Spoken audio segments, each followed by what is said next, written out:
हमें क्वेश्चन में दे रखा है during an experiment a signal from a spaceship reached the ground station in 5 minutes.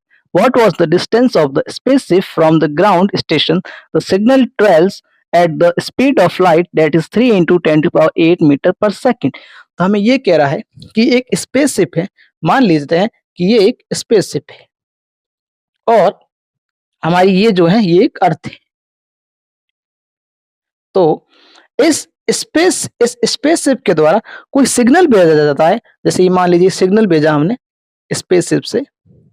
इस सिग्नल को अर्थ पर आने के लिए ऐसा जो समय लगता है वो समय हमें दे रखा है, वो है 5 मिनट।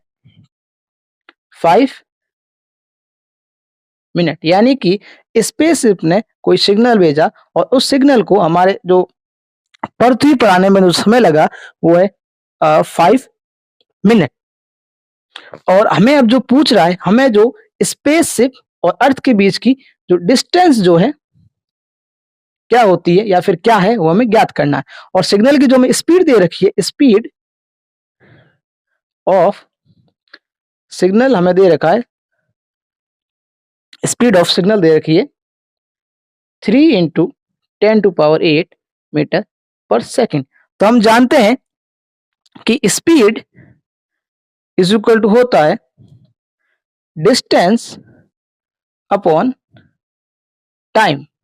तो हमें स्पीड जो दे रखी है वो दे रखी है 3 into 10 to power 8 मीटर पर second is equal to distance जो हमें ज्ञात करनी है, मान लेते हैं x है, और जो टाइम हमें दे रखा है वो 5 मिनट दे रखा है। तो हम पहले 5 मिनट को सेकेंड में कन्वर्ट कर लेते हैं। तो 5 minute is equal to 5 into 60 second. तो ये हमारे पास आ गया 300 सेकेंड।